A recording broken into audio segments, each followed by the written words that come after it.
Hello students, कैसे हैं आप सब। तो हम पढ़ रहे थे हमारा क्लास 11 फिजिक्स का चैप्टर 5 लॉज ऑफ मोशन, और जिसमें पिछले वीडियो तक हमने सूडो फोर्स के न्यूमेरिकल्स को कंप्लीट कर लिया है। और लगभग इस चैप्टर को कंप्लीट करके हम जा ही रहे थे कि बीच में आया फ्रिक्शन। बोले कहाँ चले भाई, मुझे छोड़ के आप इस चैप्टर से निकल कैसे सकते हो बाहर। तो जब तक हम फ्रिक्शन को नहीं पढ़ लेते आपका ये चैप्टर इनकम्प्लीट है। तो फ्रिक्शन को हमें ज़रूर पढ़ना है, और आज हम फ्रिक्शन को ही डिटेल स्टडी करेंगे, कंसेप्ट समझेंगे। नेक्स्ट वीडियो के अंदर कुछ बचा हुआ, अगर कुछ कंसेप्ट रहा, लेंथी ज़्यादा वीडियो हुआ, तो नेक्स्ट वीडियो को भी पार्ट 2 आ जाएगा इसका, और उसके बाद उस पर क्वेश्चंस करेंगे, जैसा कि रेगुलरली हमारे वीडियोज़ में होता है। पहले कंसेप्ट, और फिर उसके बाद अगर बचा हुआ कंसेप्ट है तो नेक्स्ट वीडियो में थोड़ा बहुत अगर बच जाता है, और उसके बाद फिर अच्छे अच्छे क्वेश्चंस। तो डेफिनेटली अगर आपने अभी तक पिछला वीडियो नहीं देखा है जिसमें सूडो फोर्स पे हमने न्यूमेरिकल्स किए थे, तो आप जा करके ऊपर आई बटन पे लिंक है, वहां से देख सकते हैं, या फिर डायरेक्टली आप सर्च कर सकते हैं pseudo force by Jitesh sir studies, and definitely you will get the video. Okay, तो अब स्टार्ट करते हैं। देखो, सबसे पहली चीज हम बात किसके बारे में कर रहे हैं? फ्रिक्शन के बारे में कर रहे हैं। फ्रिक्शन, तो फ्रिक्शन अपने आप में बहुत एक इंपॉर्टेंट चीज है, डेली लाइफ में हमें बहुत देखने को मिलती है, and you are also familiar with it. आप बहुत फैमिलियर है इसके साथ, है ना, आपका बहुत लेना देना है। सर हमारा क्या लेना देना है फ्रिक्शन से? अभी बताता हूँ, देखो कैसे लेना देना है आपका। फ्रिक्शन बेसिकली लाइफ में बहुत सारी एक्टिविटीज़ में हमें नज़र आता है। जैसे मैंने अभी ये मार्कर से लिखा, इसमें फ्रिक्शन था। दो सरफेसेस जब एक दूसरे के कॉन्टेक्ट में आती है ना, फ्रिक्शन बेसिकली क्या है, एक वो प्रॉपर्टी है कि जो मोशन को होने से रोकती है। इट अपोज द मोशन, ये चाहती नहीं कि मोशन हो जाए। कोई ऑब्जेक्ट अगर रेस्ट में है ना, न्यूटन फर्स्ट लॉ आपने पढ़ा होगा, रेस्ट में तो रेस्ट में रहना चाहता है। क्यों? स्टैटिक फ्रिक्शन है वहाँ। बेसिकली हमें स्टैटिक और काइनेटिक दो तरह के फ्रिक्शन को पढ़ना है। आपने छोटी क्लासेस में पढ़ा होगा static friction, kinetic friction, not kinetic, आपने पढ़ा होगा sliding friction, rolling friction. And sliding and rolling, this both types are the part of kinetic. ये दोनों टाइप्स हैं काइनेटिक के। काइनेटिक फ्रिक्शन जब एक ऑब्जेक्ट चलने लगे, मूव करने लगे, और स्टैटिक फ्रिक्शन जब एक ऑब्जेक्ट आराम से बैठा हो। क्या कह रहा हूं मैं? देखो, दो चीजें बता रहा हूं आपको। सबसे पहला इसका पार्ट बता रहा हूं स्टैटिक, स्टैटिक फ्रिक्शन, और दूसरा पार्ट इसका बता रहा हूं काइनेटिक।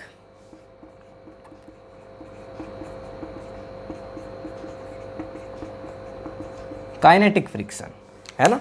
दो पार्ट हैं इसके जो आपको पढ़ने हैं, एक तो स्टैटिक फ्रिक्शन और दूसरा काइनेटिक फ्रिक्शन। और कोई कंपिटिटिव एग्जाम ऐसी आपको मिलेगी नहीं जहां पे इसके बारे में आपको क्वेश्चन नहीं मिलेगा, इसलिए ये टॉपिक इंपॉर्टेंट है। तो फ्रिक्शन क्या है? एक मेरे पास कोई भी एक ऑब्जेक्ट है, लाइक यहां पे मैंने एक ऑब्जेक्ट लिया, ये एक मेरे पास ऑब्जेक्ट है जिसका कुछ भी मास हो सकता है, मेरे पास m मास है इसका, और ये किसी एक सरफेस पे रखा हुआ है। ओके, ये हमारे पास एक सरफेस है जिसके ऊपर ये ऑब्जेक्ट है ना, वो रखा है। And this object wants to move and we wants to move it. मतलब ऑब्जेक्ट चाहता है कि वो मूव करे, पर ऑब्जेक्ट ऐसा बेचारा कैसे चाहेगा, तो हम चाहते हैं कि ये मूव करे। अब जब आप इसको मूव करवाना चाह रहे हो तो बेसिकली एक रेस्ट के अंदर है, और आप चाहते हो कि ये मोशन में आ जाए। मैं आपको एक रियल लाइफ एग्जाम्पल पूछता हूँ। एक गाड़ी है, आप उसको धक्का मार रहे हैं, यू आर पुशिंग, बट वो जो गाड़ी है जब मूव करना स्टार्ट करती है, तो स्टार्ट करने के बाद आप ज़्यादा फोर्स लगाते हो, या जब तक स्टार्ट नहीं हुई है तब आप ज़्यादा फोर्स लगा रहे हो? डेफिनेटली स्टार्ट करने में बड़ा जोर आता है। भाई एक बार खड़ी है ना, उसके बाद उसको चल पड़ी, उसके बाद फिर चल पड़ेगी। तो जब तक रेस्ट में चीज़ें होती हैं ना, जब तक चीज़ें रेस्ट में हैं, तब तक जो आपको फ्रिक्शन देखने को मिलेगा वो स्टैटिक फ्रिक्शन होगा। जब एक बार बॉडी ने चलना स्टार्ट कर दिया, चाहे वो स्लाइड कर रही है चाहे वो रोल कर रही है, rolling is also the part of kinetic friction, sliding friction is also न पार्ट ऑफ काइनेटिक फ्रिक्शन। ये दोनों इसके पार्ट है। तो रोल कर रही है, टायर घूम रहा है भाई रोल करते जाते, या स्लाइड होते होते जा रही है। एक ईंट है मेरे पास, एक ब्रिक है, टेबल पे रखी है, मैंने उसको ऐसे पुश किया, पुश करने में जितना फ्रिक्शन लगा स्टैटिक, मतलब उसको एक बार मोशन में लाना था भाई अपने को। एक बार मोशन में अगर वो आ गई, उसके बाद फिर जो फ्रिक्शन काम कर रहा है वो काइनेटिक। काइनेटिक का मतलब यार इतना सब पढ़ चुके हैं हम काइनेमेटिक्स के बारे में, अब और नहीं बताया जाता यार काइनेटिक, है ना। तो ये हमारे पास हो गया मोशन। समझ पा रहे हो, static friction and kinetic friction, ये दो इसके टाइप्स हैं। इसके बारे में ना आप सीधा कह सकते हो tendency to relative motion oppose. ये क्या है, एक टेंडेंसी है। एक टेंडेंसी मतलब प्रॉपर्टी है रिलेटिव मोशन को अपोज करने की। रिलेटिव मोशन का आप मतलब समझ रहे हो, जब दो ऑब्जेक्ट है और वो एक दूसरे से रिलेट करके मोशन कर रहे हैं। ये दो सरफेस आप देख पा रहे हो कि नहीं, यहाँ पे चलो इसको अगर मैं एक सरफेस को यहाँ से हटा भी दूँ, ऐसा मान लेते हैं कि ये सरफेस हमारी यहाँ से हट गई, एक और ऑब्जेक्ट है हमारा, एक और ऑब्जेक्ट यहाँ पे रखा हुआ है जिसका भी कुछ ना कुछ मास है, ये हमारा एक और ऑब्जेक्ट है। ये दोनों ऑब्जेक्ट है ना वो मूव कर रहे हैं, ठीक है, दोनों ऑब्जेक्ट एक दूसरे के ऊपर स्लाइड कर रहे हैं, ऐसा मानो। ओके, वो उधर जा रहा है, ये इधर जा रहा है, तो दोनों के बीच में ये सरफेस कॉन्टैक्ट है और दोनों के बीच क्या है, इरेगुलरिटीज़ हैं। और ये इरेगुलरिटीज़ क्या होती हैं, एक दूसरे के बीच फंस जाती हैं। आपने देखा है कभी, आप एक काम करना, दो मोबाइल फ़ोन्स लेना, ठीक है सर एक तो नहीं मिलता, दो कहाँ से लाएं, हाँ सब पता है मुझे, सब होते हैं तुम्हारे पास, है ना। तो एक मोबाइल फ़ोन लेना और उसके बाद दूसरा मोबाइल फ़ोन और दोनों को ऊपर रखना, ठीक है, स्क्रीन के साइड, उसको स्लाइड करके देखना। बहुत सारे बच्चों ने ऐसा करके देखा होगा पहले। मूव कर नहीं पाएगा, वो मूव करेगा नहीं, ठीक है। इतनी ज़्यादा इरेगुलरिटीज अब कर क्यों नहीं रहा, वो तो एक वैक्यूम का केस आ जाता है, फिर एटमॉस्फेरिक प्रेशर पूरा आ गया उस पर, ठीक है, क्योंकि एयर बची नहीं उसके बीच में, वो तो एक अलग चीज़ आ जाती है। लेकिन मैं केवल स्लाइड करने की बात कर रहा हूँ। जब एक चीज़ दूसरे ऑब्जेक्ट पे स्लाइड कर रही है ना, तो उसमें होती है इरेगुलरिटी, छोटी छोटी इरेगुलरिटीज होती हैं। मतलब ये देख पा रहे हो इस सरफेस पे, अच्छा ये मार्कर चला ना, मार्कर की सरफेस पे भी ऐसी ही है और इस पे भी हैं। ये इतना स्मूथ बोर्ड है मेरे पास, कितना स्मूथ सर, बहुत स्मूथ है, लेकिन फिर भी इस पे इरेगुलरिटीज हैं, तभी ये मार्कर इस पे रन कर पा रहा है। मैं अगर थोड़ा सा ऑयल लूँ, ऑयल और ऑयल को लगा दूँ इस पे, क्या ये मार्कर रन करेगा? क्या ग्रीन बोर्ड पे ऑयल लगा दिया जाए तो क्या उस पर चौक चल सकता है? नहीं। तो भाई फ्रिक्शन हमारी हेल्प भी करता है, गाड़ी चलाने में हेल्प कर रहा है। बोलेंगे सर चलाने में हेल्प कर रहा है, लेकिन फ्यूल को भी तो ज़्यादा कंज्यूम कर रहा है ना, लेकिन कर रहा है। पर मान लो अगर तुम्हारे सामने कोई आ गया, गाड़ी चल रही है, तो ब्रेक कैसे अप्लाई करोगे? कैसे अप्लाई करोगे? बिना फ्रिक्शन तो ब्रेक अप्लाई होंगे ही नहीं। तो बहुत सारी चीज़ें, मशीनरी जल्दी जल्दी ख़राब हो जाती है, पर फ्रिक्शन ना होता तो मशीनरी रन कर ही नहीं पाती। वो अलग बात है, कुछ पार्ट्स में हमें फ्रिक्शन को रिड्यूस करना होता है तो हम ऑयल ऐड कर देते हैं, ग्रीस ऐड कर देते हैं ना, ठीक है। खैर, ये दोनों ऑब्जेक्ट हैं हमारे पास और दोनों हैं रेस्ट में, है ना। दूसरा ऑब्जेक्ट भी हमारा किस में है, रेस्ट में। पर ये दोनों ऑब्जेक्ट चाहते हैं कि वो मोशन करें। मान लेते हैं ये हमारा ऑब्जेक्ट ए है और ये दूसरा हमारा ऑब्जेक्ट है बी, ठीक है। तो ये दोनों ऑब्जेक्ट एक दूसरे पे फोर्स लगाते हैं। ए ऑब्जेक्ट बी पे फोर्स लगा रहा होगा, ए ऑब्जेक्ट बी पे फोर्स लगा रहा होगा, जिसको आप बोल सकते हो एफ ए बी, और बी ऑब्जेक्ट बी ए पे फोर्स लगा रहा हो, जिसको आप बोल सकते हो एफ बी ए। समझ पा रहे हो? Newton's third law of motion, action equals to reaction. जितना एक ऑब्जेक्ट फोर्स लगाता है, दूसरा ऑब्जेक्ट भी उतना ही फोर्स लगाता है, उतने ही मैग्नीट्यूड का, बट अपोजिट डायरेक्शन में। समझ पा रहे हो? वो देखा था आपने एग्जांपल, वो आग बुझा रहे थे, है ना, मतलब 4-5 जने खड़े थे उस पाइप को पकड़ के और आग बुझाने लग रहे थे, फायर ब्रिगेड की गाड़ी वाले। तो क्या है कि वाटर जितना फोर्स आगे लगा रहा है उतना ही बैकवर्ड डायरेक्शन में भी लग रहा है। तो ये ऑब्जेक्ट जितना फोर्स उधर लग रहा है उतना ही इस सरफेस पे भी लगा रहा है। यहाँ पे स्लाइडिंग हो रहा है ना, तो स्लाइडिंग के बीच यहाँ पे सरफेस पॉइंट ऑफ कॉन्टैक्ट पे जितना फोर्स लग रहा है ना, वो हमारा फ्रिक्शन फोर्स है। एक बार इसका आप स्क्रीनशॉट लो। अगर एक लाइन में फ्रिक्शन का मतलब तुम्हें बता दूं ना, तो इसका मतलब यही है, tendency to oppose relative motion. Relative motion, दो ऑब्जेक्ट्स के बीच मोशन हो रही है, तुम उसको कैसी मोशन बोलोगे भाई? रिलेटिव मोशन बोलोगे ना। तो ये क्या है? Friction is the tendency to oppose the relative motion. ये चाहता नहीं कि दो ऑब्जेक्ट्स के बीच ऐसे मोशन हो जाए, ये चाहेगा तो फिर उसको फ्रिक्शन बोलेगा कौन? समझ पा रहे हो ना? ये इसका एक्सिडेंस, इसका अस्तित्व इसीलिए है कि दो ऑब्जेक्ट्स की सरफेस कॉन्टेक्ट में है। अगर वो नहीं होती देन फ्रिक्शन है ही नहीं। तो ये क्या करता है? टेंडेंसी है, friction is the tendency to oppose relative motion. ये चाहता नहीं कि ऑब्जेक्ट्स के बीच मोशन हो। कहाँ काम करता है? अलोंग द कॉन्टैक्ट, यहाँ पे जहाँ पे बेसिकली कॉन्टैक्ट है ना, along the contact, tangentially along the contact ये काम करता है, ऐसा आप इसको कह सकते हैं, ठीक है। तो बड़ा ही सिंपल चीज़ें हैं। अब मैं इसके पार्ट्स पे आऊँगा। स्टैटिक और काइनेटिक में बेसिकली डिफरेंस क्या है, मैंने ये तो बताया आपको कि भाई फ्रिक्शन क्या है, और आप डेली लाइफ में इसके बहुत एग्जांपल्स देखते हैं, हम चल पाते हैं फ्रिक्शन से।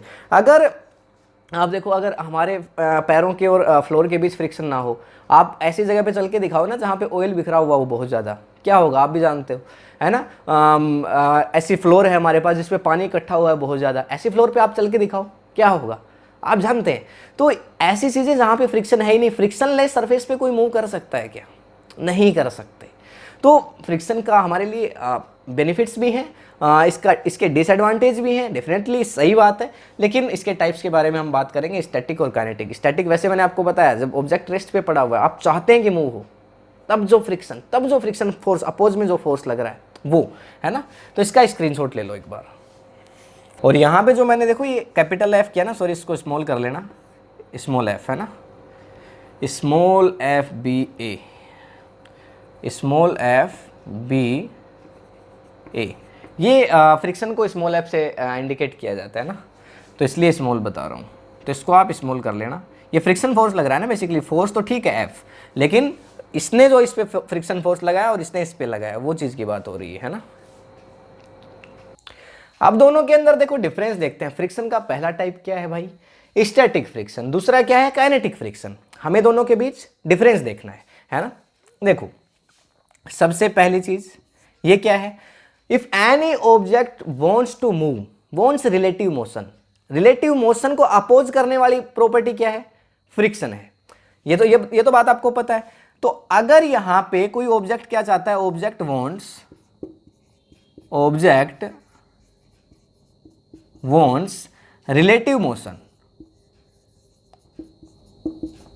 रिलेटिव मोशन, अगर नॉर्मल मोशन हुआ हमें कोई मतलब नहीं, हमें तो मतलब है रिलेटिव मोशन से।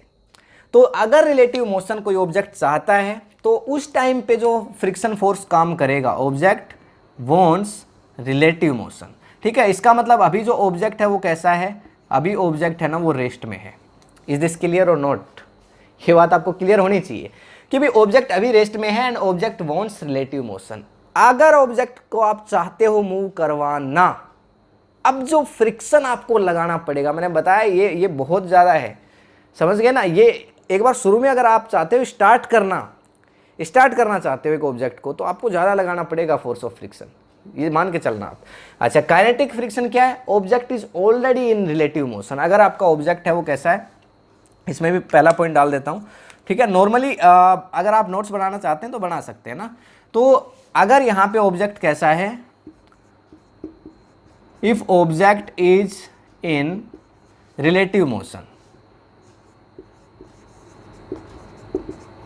अगर ऑब्जेक्ट है वो पहले से ही मोशन में हुआ, अगर ऑब्जेक्ट पहले से ही मोशन करने लग रहा है, तो ऐसी सिचुएशन के अंदर जो अपना फ्रिक्शन है, object is in relative motion, तो ऐसी सिचुएशन में जो अपना फ्रिक्शन फोर्स है वो कैसा है, काइनेटिक फ्रिक्शन है। स्लाइडिंग हो सकता है, फिर रोलिंग हो सकता है, बॉडी कैसे भी पर मोशन करनी चाहिए।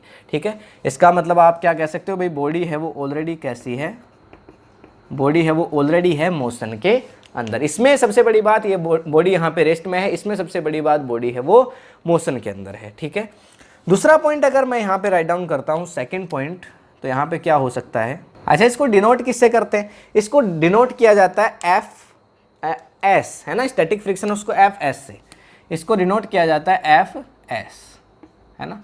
और काइनेटिक फ्रिक्शन को किससे डिनोट करेंगे, एफ के। ठीक है, फ्रिक्शन एफ मतलब फ्रिक्शन और के मतलब काइनेटिक, तो एफ के से इसको डिनोट करते हैं। तो ये जो है ना एफ एस, ये हमेशा कैसा रहेगा, एफ एस है ना, वो हमेशा कैसा रहेगा, ये कभी भी कांस्टेंट नहीं रहेगा, इसकी वैल्यू चेंज होती रहती है ना, ये हमेशा वेरिएबल होता है, ये हमेशा कैसा होता है, वेरिएबल होता है। ये क्या कह दिया सर आपने, ये वेरिएबल, ये क्या चीज़ बता रहे हो आप, सुनो ध्यान से। एक बात बताओ, एक ऑब्जेक्ट रखा हुआ है, ठीक है, यार क्या कर रहा हूँ मैं, what's I am doing here, बहुत गलत बात है, इसको ऐसे ही छोड़ते हैं। ये वेरिएबल है। वेरिएबल का मतलब क्या होता है कि जो बदलता रहता है। एक ऑब्जेक्ट आपके पास, कोई भी एक ऑब्जेक्ट है, आपने उसको धक्का दिया, एक 10 किलो की ईंट रखी है, ईंट 10 किलो की कहाँ, अरे बड़ी भी होती है और बहुत बड़ी ईंट होती है ना, एक ईंट रखी है, आपने उसको धक्का दिया, हल्का सा दिया, क्या वो हिली, नहीं हिली। अब फ्रिक्शन फोर्स उतना तो होना ही चाहिए, जो आपके फोर्स को अपोज कर रहा हो, मैं बात कर रहा हूं, ध्यान से सुन लेना। अगर आपने 5 न्यूटन फोर्स लगाया तो वापस जो फ्रिक्शन फोर्स लगा वो भी 5 न्यूटन था, क्योंकि अगर आप 6 न्यूटन लगाते और फ्रिक्शन 5 न्यूटन होता तो ईंट मूव कर जाती। Yes, BRICS will move. पर ऐसा नहीं हुआ, ऐसा नहीं हुआ। इसका मतलब समझ रहे हो आप ऐसा क्यों नहीं हुआ? ऐसा इसलिए नहीं हुआ क्योंकि आपके थ्रू जो लगाया गया फोर्स था वो फ्रिक्शन फोर्स के बराबर था। अब देखो ये सेल्फ एडजस्टिंग है, ये खुद से एडजस्ट हो जाता है, ठीक है ना। इसलिए मैंने बोला वेरिएबल, मैं लिख देता हूं यहां self adjusting also, it is self adjusting,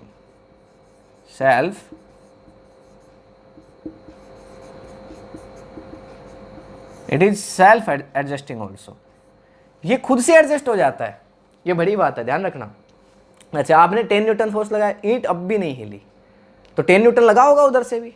देखो फ्रिक्शन पहले 5 न्यूटन था उसी ईंट पे, अब 10 हो चुका है। एक समय ऐसा आया 50 न्यूटन, जब आपने लगाया और ईंट हिली। इसका मतलब क्या है? इस बार जो फ्रिक्शन फोर्स लग रहा था वो 50 न्यूटन से कम था। एक फ्रिक्शन की एक लिमिट होती है, उसको बोलते हैं लिमिटिंग फ्रिक्शन, इस पे भी मैं आऊंगा।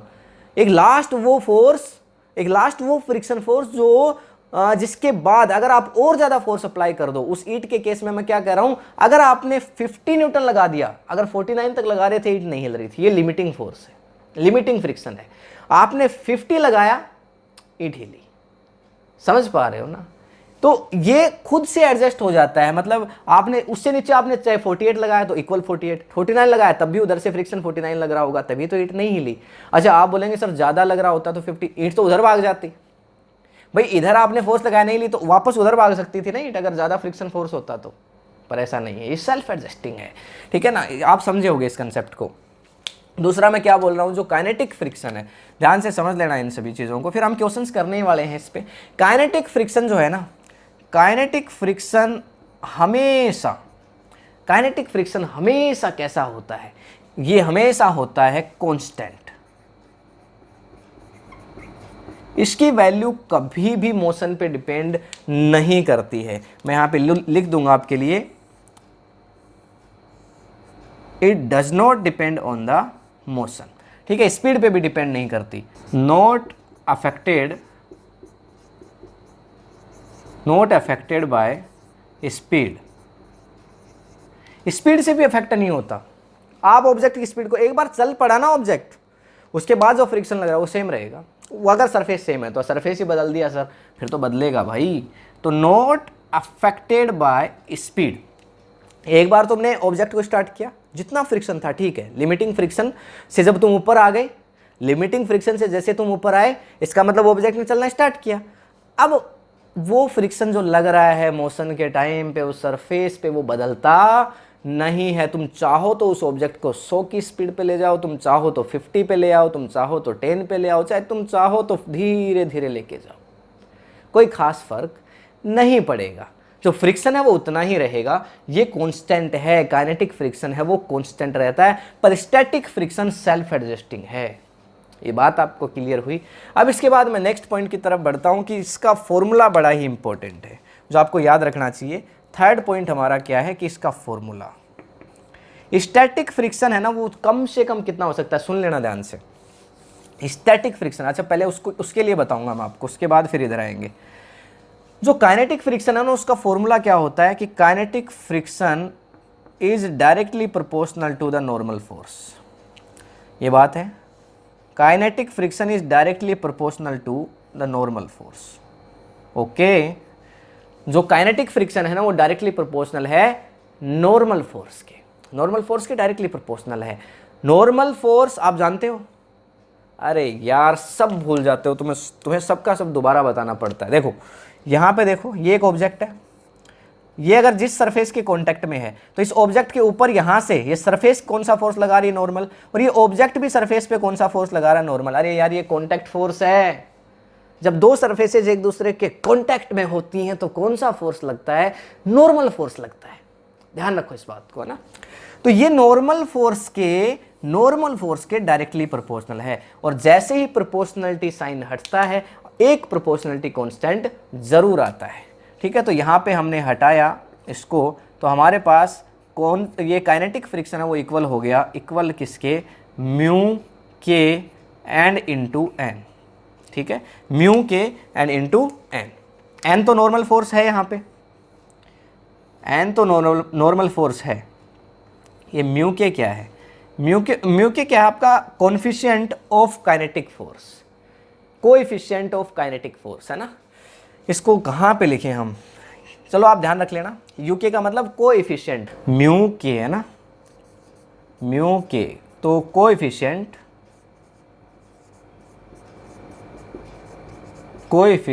Of kinetic force, kinetic force. तो म्यू के क्या है, कोएफिशिएंट है काइनेटिक फोर्स के लिए, ध्यान रखना ये बात है ना। और एन है वो नॉर्मल फोर्स है, ये आपको पता ही है, तो ये कोएफिशिएंट वाली बात पर ज़रूर ध्यान रखनी है, आपको क्वेश्चन में इसकी वैल्यू दी हुई मिलती है। तो अब एक बात बताओ मेरे को, आपको अगर कोई बोल दे कि भाई ऑब्जेक्ट का मास दे दे, तो नॉर्मल फोर्स निकाल लोगे ना आप, इजीली नॉर्मल फोर्स निकाल लोगे। और आपको अगर ये अब नॉर्मल फोर्स नहीं निकाल सकते तो मेरे सारे पीछे वाले जो जितने वीडियोज़ है ना, जो सारे पीछे वाले वीडियोज़ है ना, वो जा करके देख लो। अगर एक ही वीडियो में सब सीखना चाहते हो तो कैसे पॉसिबल हो पाएगा यार, बहुत सारे वीडियोज़ हैं, ठीक है। तो देखो सारे मतलब चैप्टर 5 के लिए, लॉज ऑफ मोशन के लिए ना। तो म्यू के हो गया कोएफिशिएंट ऑफ काइनेटिक फोर्स, और एन क्या हो गया आपका, एन यहाँ पे जो है नॉर्मल फोर्स हो गया। ये तो फॉर्मूला है, सीधा सीधा फॉर्मूला है यार काइनेटिक फ्रिक्शन का, ठीक है। लेकिन इसके लिए क्या सीधा फॉर्मूला है, नहीं है। तो इसके लिए कैसे करें, इसकी वैल्यू 0 से तो कम नहीं हो सकती, 0 के बराबर हो सकती है, पर 0 से कम नहीं हो पाएगी। किसकी बात कर रहा हूं मैं, स्टैटिक फ्रिक्शन की बात कर रहा हूं, ओके। 0 के बराबर हो सकती है, इससे बड़ी हो सकती है, पर इससे कम यार कैसे, एक ऑब्जेक्ट को मूव करवाना चाहते हो, समझो यार बात को आप, है ना। फिर उसके बाद यहां पे किससे ज़्यादा नहीं हो सकती, मैक्सिमम मतलब हमेशा कम होगी लिमिटिंग फ्रिक्शन से, और एफ लिमिटिंग से कभी भी ज़्यादा नहीं हो सकता। यहाँ पे एफ लिमिटिंग का मतलब आप समझ पा रहे होंगे, मैंने थोड़ी देर पहले बताया था आपको लिमिटिंग फ्रिक्शन के बारे में, लिमिटिंग फोर्स के बारे में। ये वो मैक्सिमम फोर्स है जिसके बाद एक ऑब्जेक्ट मोशन करने लगता है। मैंने बताया यार आपको सेल्फ एडजस्टिंग है ये, है ना, सेल्फ एडजस्टिंग फ्रिक्शन है।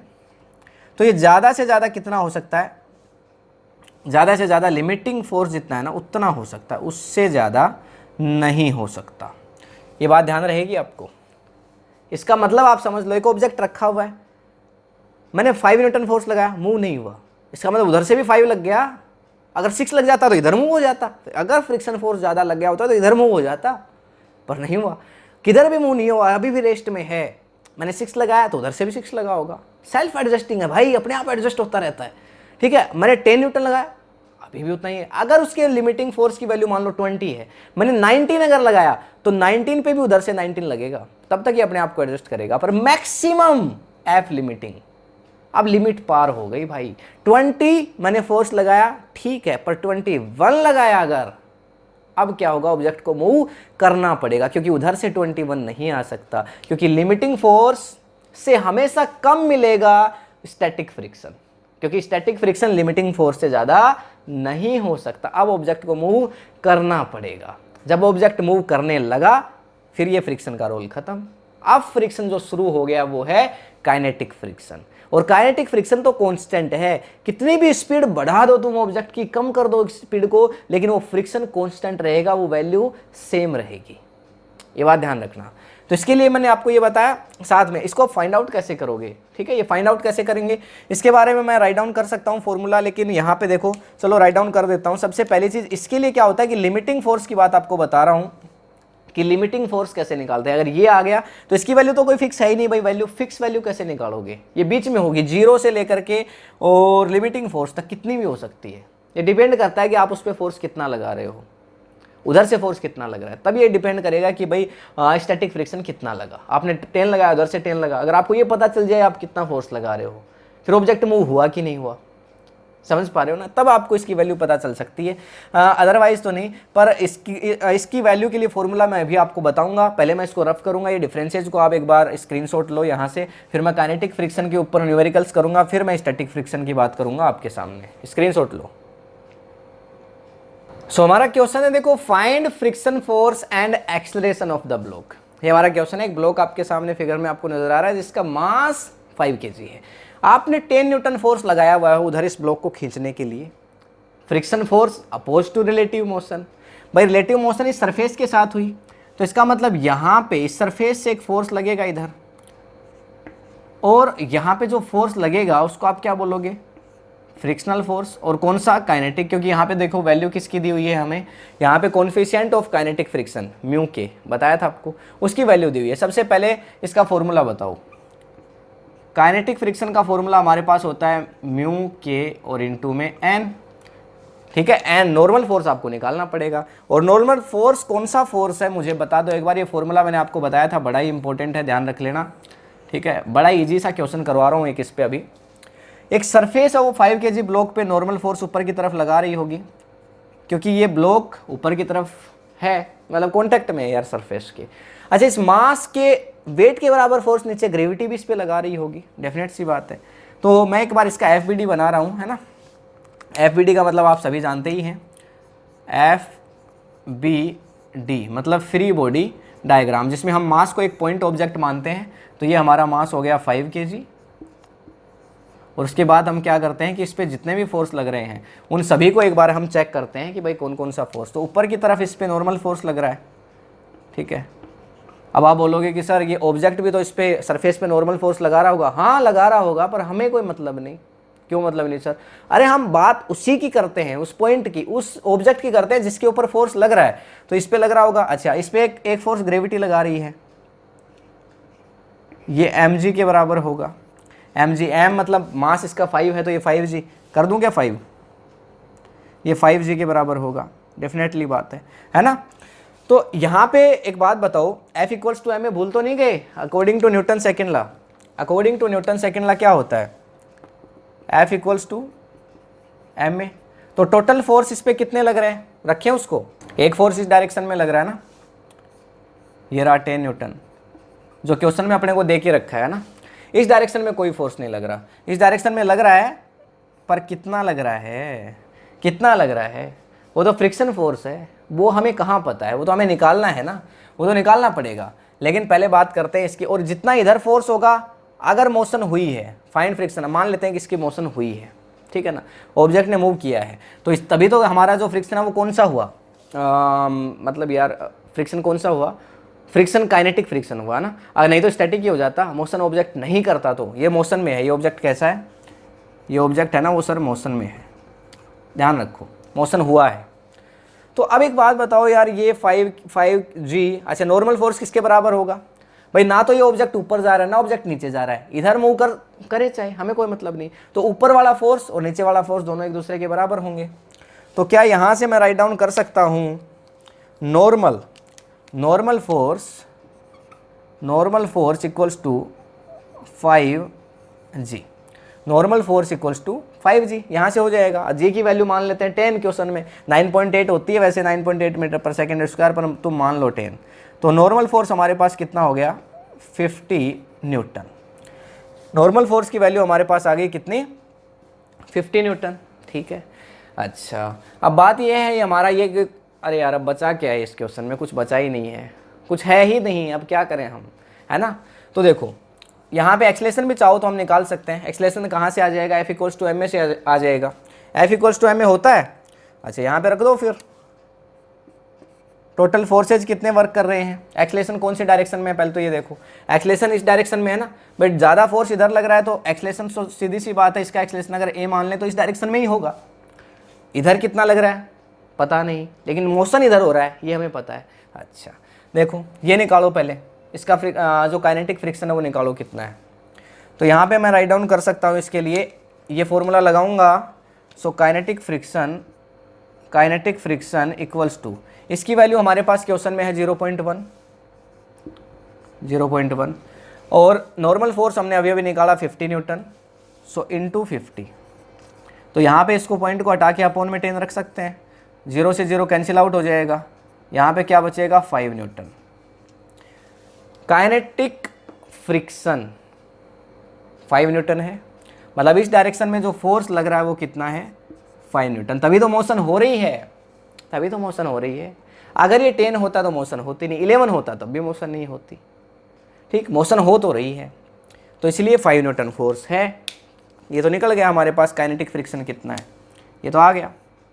This is answer. 2 चीज़ें पूछा था हमें, सबसे पहले तो फाइंड फोर्स, फ्रिक्शन फोर्स, तो ये हमने निकाल लिया। एक्सलेशन और निकालना है, तो यहाँ पे कितना फोर्स हो गया भाई, 5 न्यूटन हो गया। तो एक्सलेशन के लिए ये दोनों फोर्स तो चाहे लो मत लो, F equals to M A में क्या ज़रूरत है भाई, इनकी ज़रूरत है, तो इसको पॉजिटिव लेंगे अपन, F equals to M A. तो F equals to M A, F की वैल्यू बताओ कितनी है, फोर्स की वैल्यू कितनी है।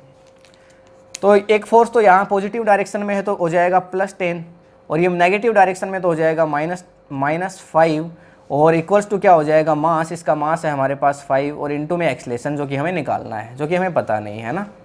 तो यहाँ से आ जाएगा हमारे पास 10 - 5 करोगे तो 5, और equals to 5a, equals to क्या आ जाएगा यहाँ से 5a, और एक्सलेशन यहाँ से सीधा सीधा आ जाएगा 1 मीटर पर सेकेंड स्क्वायर। ठीक है, ये कैसे आ गया, ये सर 5 से 5 कैंसिल आउट हो गया, ऐसे आ गया, तो सर 0 ही आ जाता। ऐसी बेवकूफ़ी वाली बातों के लिए मेरे पास कोई जगह नहीं है, अगर आप कर रहे हैं तो, है ना। अरे 5 से 5 कैंसिल होके कभी 0 आता है क्या, है ना, 1 आ जाएगा ना, 1 मीटर पर सेकेंड स्क्वायर। तो एक्सलेशन भी हमने निकाल लिया, देखो फ्रिक्शनल फोर्स हमने फाइंड आउट कर लिया, एक्सलेशन हमसे पूछा था वो भी हमने फाइंड आउट कर लिया, दोनों चीज़ें फाइंड आउट कर ली। किया क्या हमने, मैं एक बार आपको क्विक रिमाइंड करवा देता हूँ, हमने क्या किया यहाँ पे। ये क्वेश्चन किसका था, ये क्वेश्चन हमारे पास काइनेटिक फ्रिक्शन का था। फॉर्मूला है हमारे पास, देखो ये फॉर्मूला है, हमें क्या चाहिए, म्यू के, जो कि हमें क्वेश्चन में दिया है 0.1, हमें चाहिए नॉर्मल फोर्स जो हमें निकालना पड़ेगा। तो ये क्वेश्चन हमें दिया था 10 न्यूटन फोर्स लग रहा है और ऑब्जेक्ट मूव कर रहा है, पर हमें इसकी वैल्यू नहीं पता थी कि काइनेटिक फ्रिक्शन कितना है, वो हम निकालेंगे, कोई बात नहीं। मोशन में ऑब्जेक्ट है, ऊपर की तरफ नॉर्मल फोर्स तो लगा ही लगा होगा भाई, ऊपर की तरफ नॉर्मल फोर्स तो लगा ही होगा ना। इस ऑब्जेक्ट ने सरफेस पे नॉर्मल लगाया होगा, सरफेस ने ऑब्जेक्ट पे नॉर्मल लगाया होगा, इसके मास, इसके वेट के बराबर डाउनवर्ड्स फोर्स भी लगा होगा 5g के बराबर। यहाँ पे डी बनाया मैंने, देखो उधर 10 न्यूटन लग रहा था, ये तो हमें बाद में पता चला। ठीक है, तो हमने क्या किया, नॉर्मल फोर्स के लिए ऊपर जितना लग रहा है इतना ही नीचे, क्योंकि अगर ऑब्जेक्ट ऐसे जा रहा होता, ऐसे जा रहा होता, या ऐसे ऊपर की तरफ जा रहा होता, मोशन तो कहीं हुई नहीं ना, मोशन तो आगे हो रही है, ऊपर या नीचे मोशन तो हो ही नहीं रही। तो ऊपर वाला फोर्स नीचे वाला फोर्स दोनों बराबर है, तभी तो ना ये ऑब्जेक्ट नीचे जा रहा है ना ऊपर जा रहा है। Is this clear. अच्छा, यहाँ पे हमने उसको लिखा और नॉर्मल फोर्स हमने निकाल लिया। नॉर्मल फोर्स निकालने के बाद हमें निकालना था ये काइनेटिक फ्रिक्शन, जो हमने निकाल लिया। फिर एक्सलेशन हमें चाहिए था, तो हमें इधर वाला फोर्स भी मिल गया, इधर वाला फोर्स भी मिल गया। भाई इधर 5 न्यूटन तो पहले से फ्रिक्शन लग रहा है, 10 न्यूटन, तो एक्सलेशन तो सिर्फ किसकी वजह से हो रहा है, 5 न्यूटन की वजह से। तो 10 - 5 इक्वल्स टू एम में मास m, 5 पहले से रखा है मास 5, और एक्सलेशन हमें निकालना है, वो हमने रख दिया, और दिस इज आंसर। बहुत आसान क्वेश्चन है यार, इसके कंसेप्ट बहुत आसान है। हालांकि हम बहुत और भी क्वेश्चंस करने वाले हैं, नेक्स्ट वीडियो के अंदर और भी पढ़ेंगे हम इस बारे में, पर अभी आप देखो फिर स्टैटिक फ्रिक्शन का हम एक क्वेश्चन देखते हैं। स्टैटिक फ्रिक्शन को समझते हैं। देखो मैंने आपसे पहले ही कहा, जब ऑब्जेक्ट चाहता है, object wants to move, wants to relative motion, object चाहता है कि मैं रिलेटिव मोशन करूं, तब ये फ्रिक्शन लगता है। जब करने लगता है तो काइनेटिक हो जाता है, फिर स्टैटिक नहीं रहता। देखो ये ऑब्जेक्ट रेस्ट में है, और ये फ्रिक्शन तभी तक काम करेगा जब तक ये रेस्ट में है। मैंने कहा ये सेल्फ एडजस्टिंग है, ये जो फ्रिक्शन है स्टैटिक फ्रिक्शन एक ऐसा है, सेल्फ एडजस्टिंग है, सेल्फ एडजस्टेबल, सेल्फ एडजस्टेबल, खुद से एडजस्ट हो जाएगा भाई, जितनी ज़रूरत है ना उतना अपने आप लगा देगा, पर एक लिमिट तक। मैंने कहा कम से कम ये फ्रिक्शन कितना हो सकता है भाई, 0 हो सकता है, और इक्वल हो सकता है 0 के, मतलब कम से कम 0 तक हो सकता है, उससे ज़्यादा नहीं जाएगा। किसकी बात कर रहे हैं, स्टैटिक फ्रिक्शन की। और ज़्यादा से ज़्यादा कितना हो सकता है, लिमिटिंग फोर्स के बराबर, लिमिटिंग फ्रिक्शन के। ये बात मैंने आपको बताई थोड़ी देर पहले। ये लिमिटिंग फ्रिक्शन को निकालना अगर हमें पता चल जाए तो इसको भी हम सीख लेंगे। तो बात यह है कि जो लिमिटिंग फोर्स है, लिमिटिंग फोर्स है, उसको निकालने के लिए एफ लिमिटिंग, उसको हमें निकालना है। तो उसके लिए हमें एक तो चाहिए म्यू एस इंटू में एन। समझे इस बात को, गहरी बात है सर, समझ नहीं पाए, अभी समझा देते हैं। थोड़ी देर पहले आपने काइनेटिक फ्रिक्शन का फॉर्मूला देखा, वहाँ पे क्या था, म्यू के इंटू एन था। अब मैं स्टैटिक फ्रिक्शन की बात नहीं कर रहा हूँ। अरे यार ये स्टैटिक फ्रिक्शन नहीं है, मैं एफ एस नहीं निकाल रहा हूँ। तो मैं क्या निकाल रहा हूँ, मैं निकाल रहा हूँ लिमिटिंग फ्रिक्शन। ये उसका फॉर्मूला है। गलती से भी ये मिस्टेक मत कर देना आप, है ना, कि सीधा रखो म्यू एस और इंटू में एन, ऐसा नहीं है। तो फिर ये कैसे निकालेंगे सर, ये इसकी वैल्यू हमें कैसे पता चलेगी? इसकी वैल्यू आपको ऐसे पता चलेगी क्योंकि इसकी कोई फिक्स वैल्यू है ही नहीं। यार ये तो वेरिएबल है ना, मैंने कहा कि ये तो कैसा है, ये तो वेरिएबल है, इसकी वैल्यू तो बदलती रहती है, ये तो कांस्टेंट है ही नहीं, सेल्फ एडजस्टिंग है, ये तो चेंज होता रहता है ना। अगर यहां से आपने फोर्स लगाया इसको मूव करवाने के लिए 10 न्यूटन, बदले में फ्रिक्शन भी 10 न्यूटन लगे, ऑब्जेक्ट अभी भी रेस्ट में है, तब तक लगेगा ना जब तक ये ऑब्जेक्ट रेस्ट में रहेगा। 20 लगाया, अब भी ऑब्जेक्ट रेस्ट में है। मान लो लिमिटिंग फ्रिक्शन की वैल्यू अगर कितनी हो, 50 न्यूटन। अब बताओ मुझे ऑब्जेक्ट को मूव करने के लिए कितना रेस्ट लगाना पड़ेगा? अगर मैं इस पर 49 भी लगा दूं ना, तब भी उधर से मेरे को 49 मिल जाएगा क्योंकि सेल्फ एडजस्टिंग है।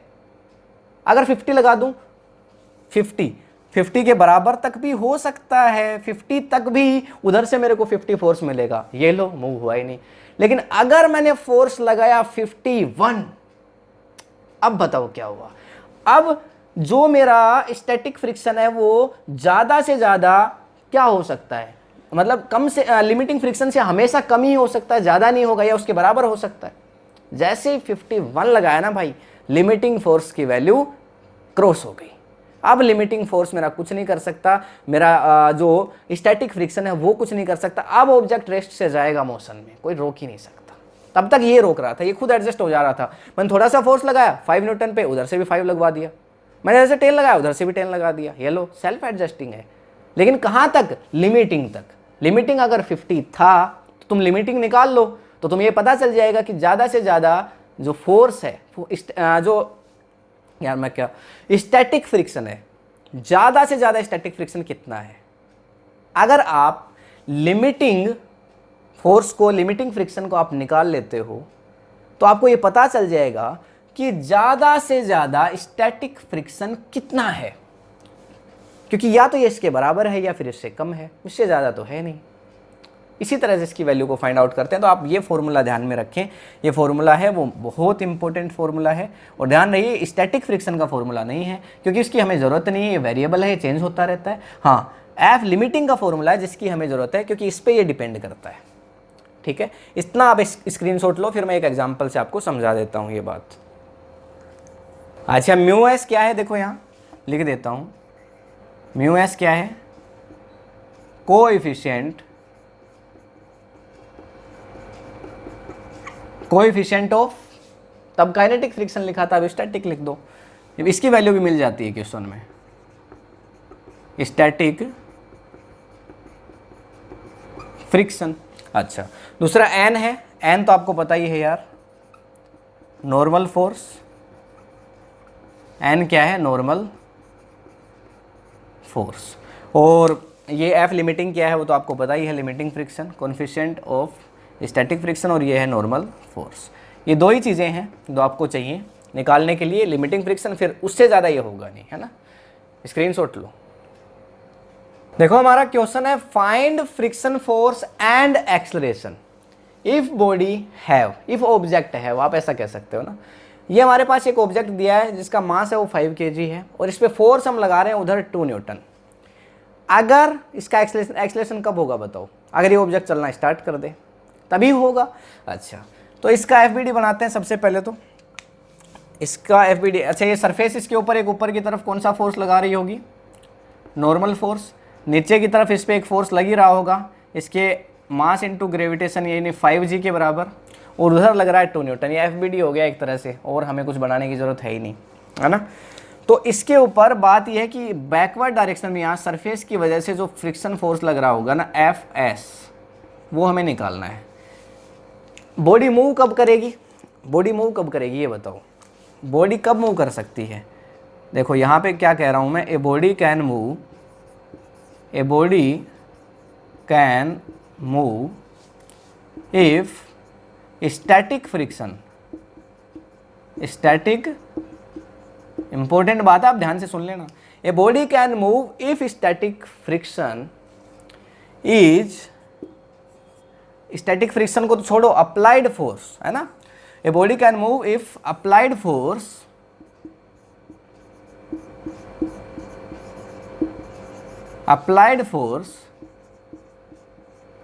is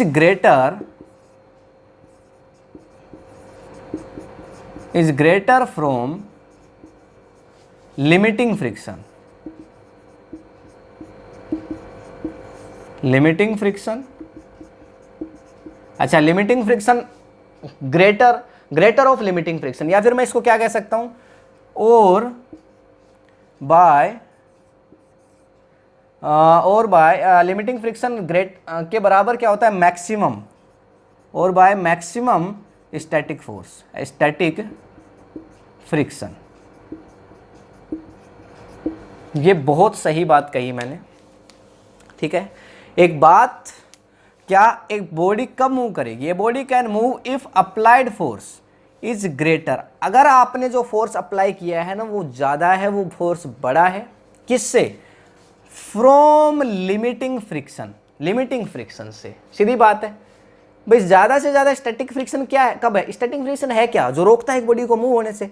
अब ज़्यादा से ज़्यादा स्टैटिक फ्रिक्शन कितना लग सकता है, मैंने आपको बताया था एफ लिमिटिंग, अरे यार मैं यहाँ पे लिखता हूँ, है ना, याद है सर, आप ऐसे ही करते रहते हो, हमें याद है इस बार, कोई बात नहीं। देखो ये जो स्टैटिक फ्रिक्शन है वो ज़्यादा से ज़्यादा किसके बराबर हो सकता है, एफ लिमिटिंग के, एफ लिमिटिंग के बराबर हो सकता है ना ज़्यादा से ज़्यादा, और कम से कम 0 हो सकता है।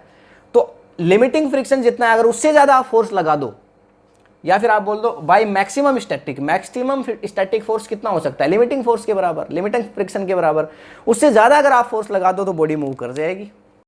और मैक्सिमम स्टैटिक फ्रिक्शन का फॉर्मूला हमें पता है, मैक्सिमम स्टैटिक फ्रिक्शन मतलब लिमिटिंग फोर्स, लिमिटिंग फ्रिक्शन, उसका फॉर्मूला हम जानते हैं क्या होता है, लिमिटिंग, एफ लिमिटिंग है ना, इसका फॉर्मूला होता है म्यू एस और इनटू में एन। म्यू एस क्या है, this is the coefficient of static friction.